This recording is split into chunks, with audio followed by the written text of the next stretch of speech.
Hi there, welcome back to the channel. Welcome to the third and final video in the restoration of the Schaub-Lorenz Goldy 40. When I left off last, I had an audio amplifier. Well, the power supply had been checked and it was working perfectly. The audio was working perfectly. So I told you I had a power amplifier, not a radio. So the next stage was obviously the radio sections. And this one was a little surprising in a good way. The radio is working perfectly now. And then I had to focus on the cabinet. And I must say, this is the most frustrating cabinet restoration project I've ever done.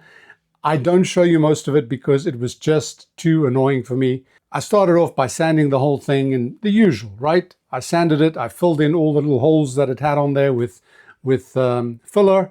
And then when I tried to put some stain on, the stain had gone off. It was not drying at all. It would never dry. It was sticky after 2 days. And that's why, one of the reasons why this video is actually late. It just wouldn't dry. So I had to strip the whole thing again, start again. Yeah. It was not a good experience, but the result is here and I'm actually pretty happy with it. So if you want to see how I get through from the power amp to the finished radio, stick around and enjoy the video. But before I carry on, I want to thank the sponsors of this video, PCBWay. You'll find them at PCBWay.com. And they're the people I go to for all the PCBs that I use in my projects. But of course, they don't just do PCBs, they also do 3D printing, which I've used before to great success. They do CNC machining, sheet metal fabrication, injection molding, and a host of other services that'll take your project right from the beginning all the way to a fully assembled project, if that's what you desire. If you look at the list of products and capabilities, they've got a huge array of services. I'm sure you'll find something for your needs. And also just to tell you that they're getting ready to promote the 11th anniversary event. Every year they have a fantastic event on the anniversary, always to the benefit of the users and the clients. So look out for that. It should be coming out very, very soon. When I left off last time, I told you we had an audio amplifier, a tube amplifier, and not a radio yet, because I hadn't checked the radio sections, neither the AM section nor the FM. In fact, I didn't even have the tubes in. There's this one here, and one on the other side, the FM tube. Now, of course, the power supply had been checked. It seems to be working perfectly. The audio section is the one I checked in the last video, and it seemed to be working perfectly. So obviously the next logical step would be radio. And what I normally do is I go to the AM, I test the AM section and restore the AM section. And then finally the FM section, which for me is the most important because that's the one that I pick up very well here. And I use FM on these radios daily. So I started with the cleaning of the tubes. The pins get brushed with a wire brush just to make sure that they make good contact. And of course, you do put in some contact cleaner as well. But first of all, so brush the tubes, put them in their sockets, get the shield on as well. The shields are there to protect against picking up noise from the externals and crosstalk and all sorts of stuff. So the shields do help a lot on these radios. And the shields are connected to ground at the bottom as well, because there's a metal strip on these tube sockets. By the way, these tube sockets are actually very good quality, contrary to some of the ones I've seen. So they've gone to PC board, but they've kept very good quality tube sockets, which is a good thing. And then I decided to try it. And in fact, what I tried first was the FM, which is not usual. And this is what I got.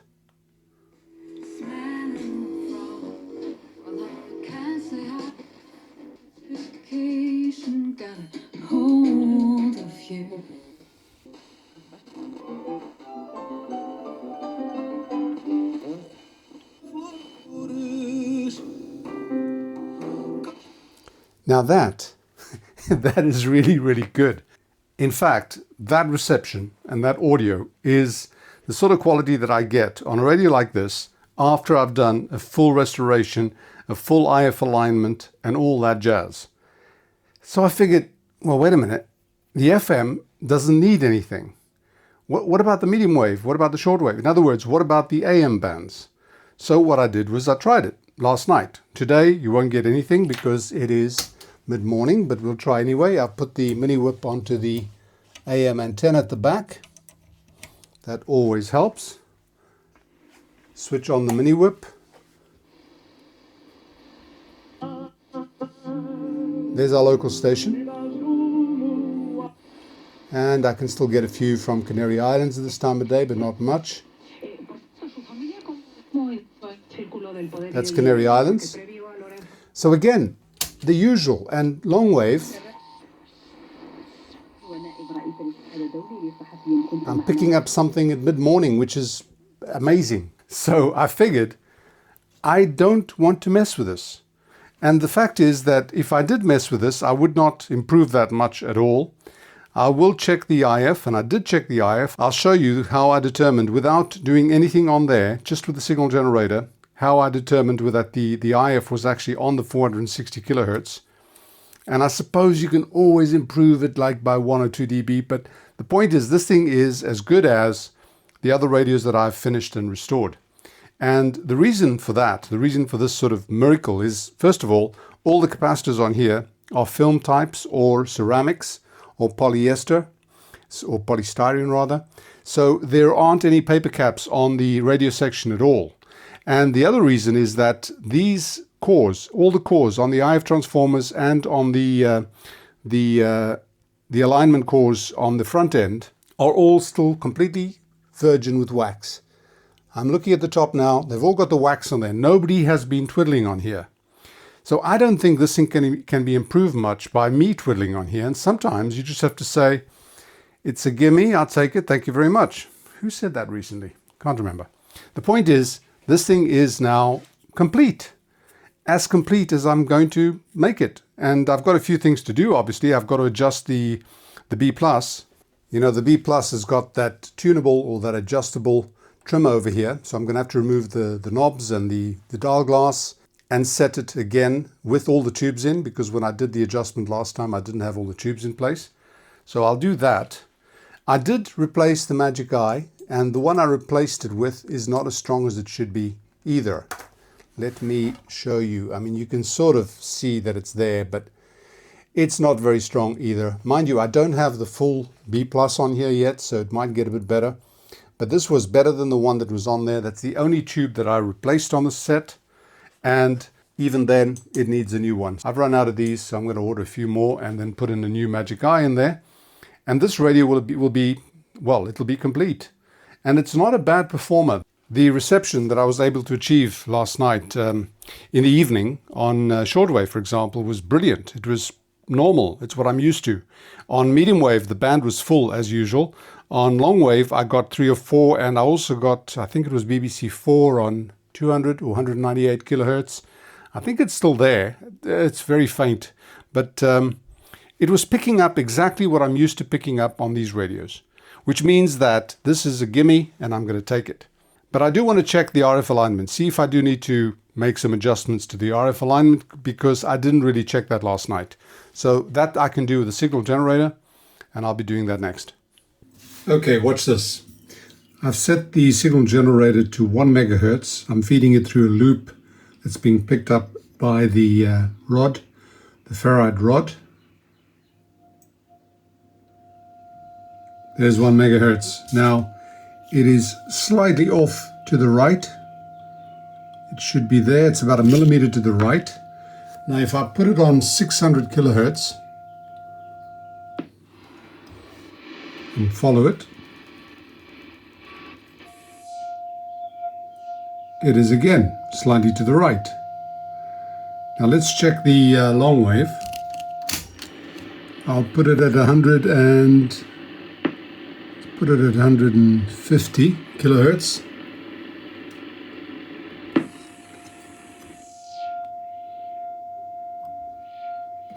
That is very broad as usual, but it's sort of to the right, a little bit to the right. If I let my imagination carry me away, let's try 250.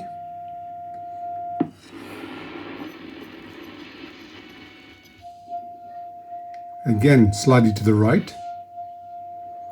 So what this means is, let me go back to medium wave, put it on 800 kilohertz.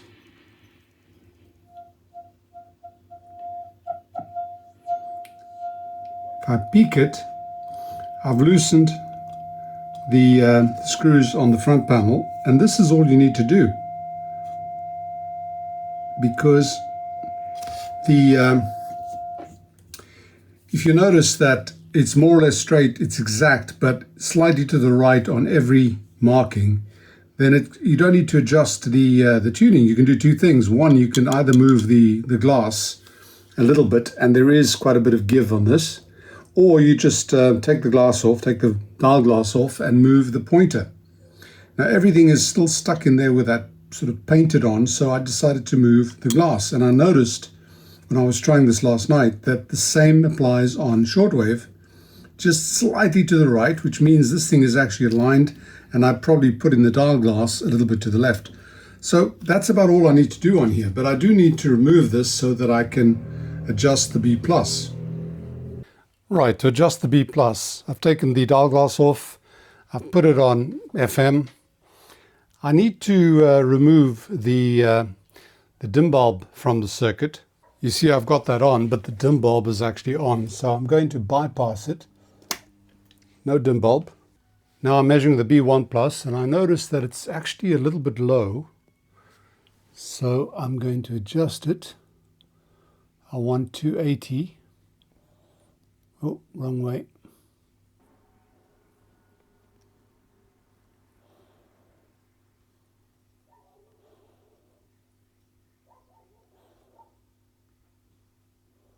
There we go.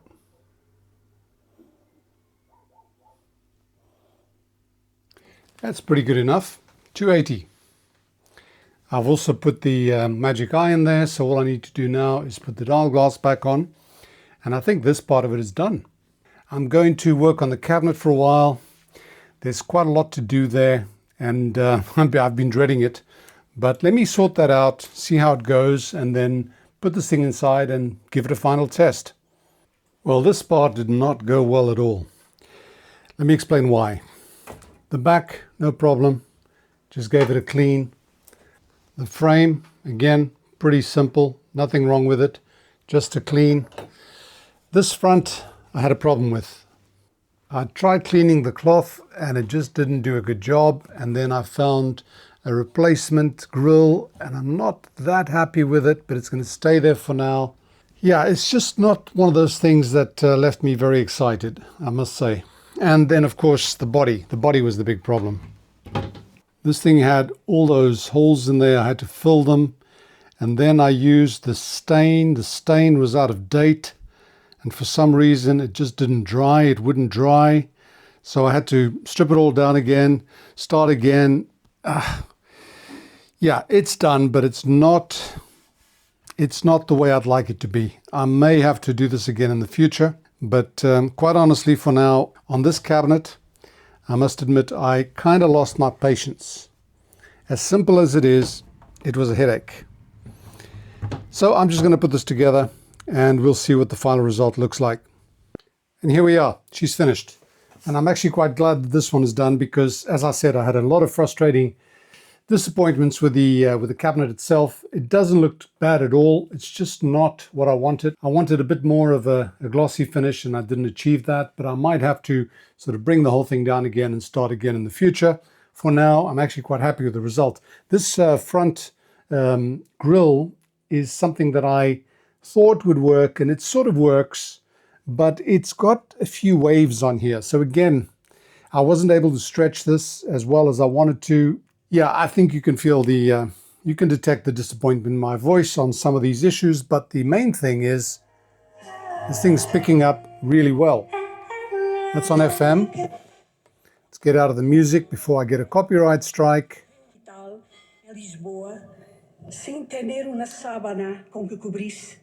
That sounds pretty good. Extra bass. Extra treble. Terá sido amigo que lhe enviaria a sábana, já depois de morto. Não me parece que daí se devam retirar conceitos patrióticos ou antipatrióticos. Entretanto, por contraste... And as for the other bands with the mini whip in, this is the middle of the day. But this is Canary Islands.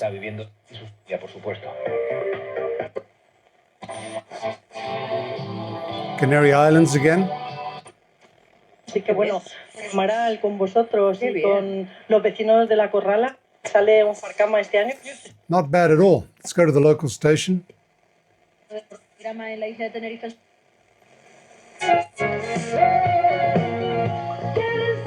That is actually pretty good. Long wave. This time of the day, I only get one station over here somewhere. Let's see if we've got anything on shortwave. It'll be up at the higher frequencies.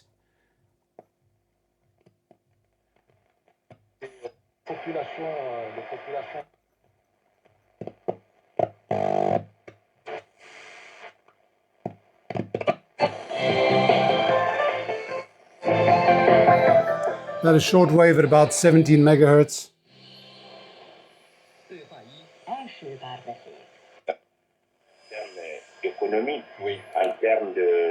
Again, this is one of those that it's very difficult to tune on shortwave because the whole band, I mean, the shortwave band stretches from about, 5 point something megahertz to 18 point something, and you don't have a fine tuning or a band spread or anything like that. So it is pretty difficult, but you still pick it up pretty well. And last night, again, I do the testing at night. Unfortunately, I didn't record it.